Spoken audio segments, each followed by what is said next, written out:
16, Challenge 31. This is going to be Bowling Revisited.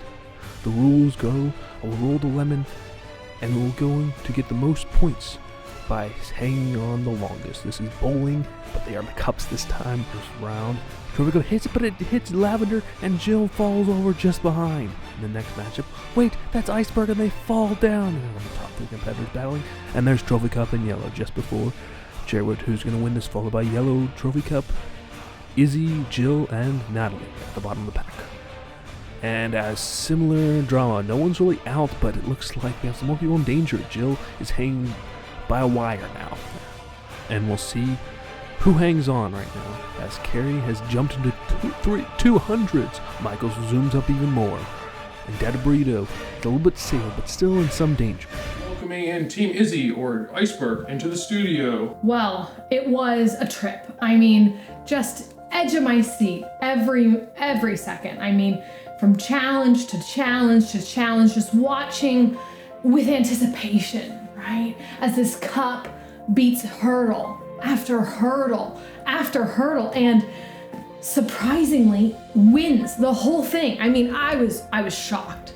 I mean, I was hoping that my cup would win, but I was shocked in actually seeing that happen for my cup. And just being the owner of that cup, the amount of pride that I felt over winning my first ever season was incredible. I mean, it's hard to put words to it. It was an incredible feeling, and I really hope to win sometime in the future, because that was so much fun. Choosing colors is so important. And it is challenging on one hand, but it's also exciting on the other. You have this kind of mix in how you're going to approach it. And so I feel like for every season I've approached choosing my color differently. Sometimes I choose it based on a feeling, like, oh, that cup feels good to me. Or other times I'll choose it based on a color that I like, oh, that's a pretty color, or that's my favorite color, or that's what I've been thinking about. Or sometimes I'll choose it on a great name, because you want to be named well. You want this to happen very well for you as the challenges roll on by. So coming up with what cup to pick is a challenge. It takes time. There's a lot of thought to it. For this season in particular, I decided I wanted a fun name this time. I picked, yellow based on my trip to Italy before, and now this season I wanted something fun, something different, something new. So I didn't want to pick a color that had been out there. I wanted something new, some freshness to the game.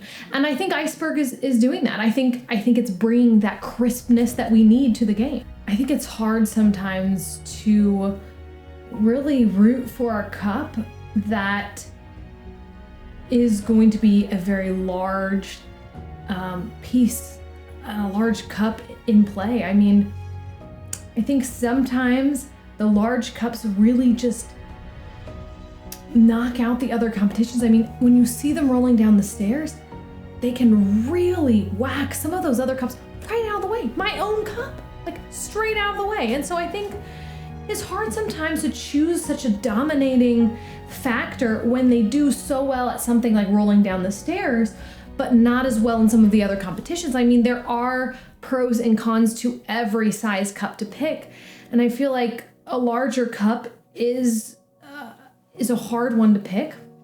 They just stand out. There's no way you're gonna hide behind that cup. It's a big force to be reckoned with.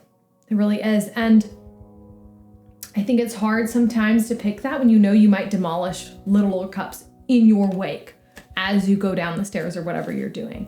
And so I've chosen against larger cups, and that is where I'm going to stand by for at least this season. We'll see how the seasons pan out, but I like a regular size cup. I think these are the cups that generally end up winning. These are the cups that you want to see in the finale, and they kind of feel like me. The larger cups don't feel like me, and it's not size. I don't know. It's just the way they fit in with the crowd. These larger cups, they just don't fit in the crowd the same way. And so I like the feeling of the average cup, that you are an average cup and that you can make it, that you have the skills, even if you're not large, even if you're small, that you have the skills and you can do it. You can win the season. there's really no words to say for watching your cup get smashed. The devastating loss that you feel when your cup is gone, there's not much to describe it. The only thing that sits in the back of your mind when you have been utterly demolished by the foot, I think is just the hope of another season. The hope that the next season will come and that you will maybe pick a cup next time that could win, that can go far, that can do the things that your cup that you have put all of this hope and this pressure on did not make this season. And so having not done well in some of the first couple of seasons, I really had to cling to that hope that, a cup in the future can make it far. And I think that's what brought me through and all the way through this last season, finally winning and watching your cup not be smashed at all. What an incredible feeling. And I think that has spurred me on to this season. If my cup is smashed this season, that I will survive, that I will make it, that I will not be too depressed by being smashed, in that I can survive. I can come back from this because I know what it feels like to win. So now I know that I can survive being smashed, because winning could be just around the corner. You never know when your cup is gonna make it. And so that's the excitement I bring every season, is to what's gonna happen? What's gonna happen? You have no idea. Could you be smashed the first cup? Could you make it to the finale? You have no idea. And that anticipation kind of drags you into new season, and then you can start out and kind of live that season and how it all plays out. You know that no matter what happens, the next season will be here. And so you can hope for that next season if you don't do well in the current season. And that's kind of been my hope for the other contestants as well, who've gotten depressed when their cups get smashed, is I let them join on my team. Come join me, root for my color, and we will make it together. And I think that is the fun of the Smash Cup community, that we can come together, we can join each other, we can come and root for another cup after your cup is smashed, and really spur them on to winning, spur them on to higher placing. And I really love that, and I just love being a part of the Smash Cup community here. This has been an amazing journey for me. Top 10, top 5, that's where I'm looking. And that's where I think I have a good idea of landing. My cup Iceberg is just really here for a fun time. And I think that will help it get far. I think that will help it to continue to make it past the challenges. I mean, it's an average size cup. It's not a small cup, it's not a large cup. And I think that gives me an advantage to bring into the upper levels. A very vibrant, a very bright, kind of neon-y orange.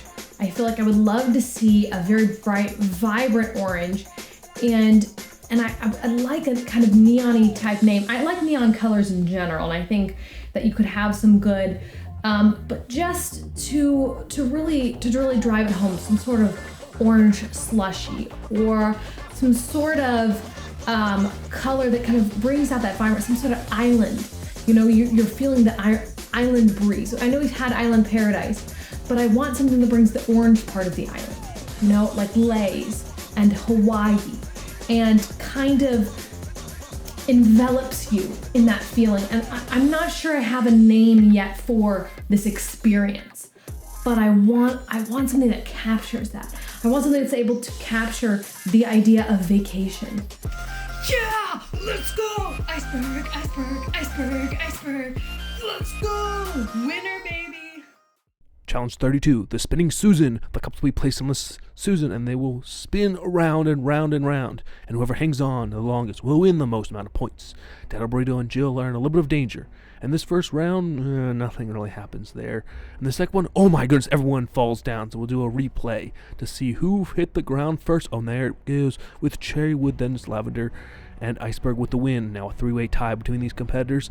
And there it is, Parachute Purple. Jill just couldn't parachute in this challenge, and these final two competitors who are battling for second place, who will claim that position and those points. Dad-O-Burrito really needs this. Is struggling with the points. This would be huge for his career here in Season 4, and that is unfortunate stuff as Yellow will claim the victory for second place.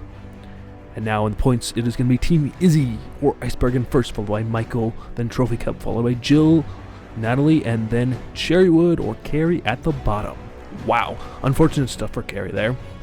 As a small cup, you would have thought they would have gone far, but unfortunately they really did not go any far.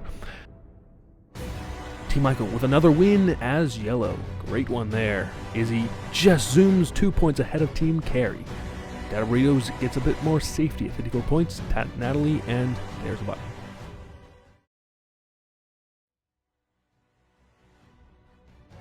And welcome back, folks, to the episode 17, Challenge 33. Who will go farther? The cups will be dropped from the cooler bag and going for the most distance. Natalie and Jill are in the danger spots right now. Points are really racking up. Let's see what happens on the cooler bag drop. They're all going to be dropped at once, and that's a bad toss from one of the cups, and Iceberg with a great roll out there. They should claim the victory spot in this challenge. Oh my goodness, Cherrywood, that is devastating. Iceberg will claim it, followed by Lavender, then Jill, then Michael, then Trophy Cup, and following in last is Cherrywood. Wow, that's devastating. Back-to-back times where Cherrywood is in last place. This could be their end if they keep doing this. And a bit more movement there as Dad-O-Burrito is a bit of danger at 27 points. Could get out in this next challenge. Crazy, and right now Team Izzy finally makes their way to the 200 points. Michael is hanging in there in that 300 level, doing great. Here we go, Ricochet challenge. The cups will ricochet off of the light and will try to roll as far as they can. Even if you get on the ground, you can continue to roll. You can bounce off other cups. The farthest distance will get the most amount of points. Dad-O-Burrito and Jill are in a bit of danger once again. Let's see what happens.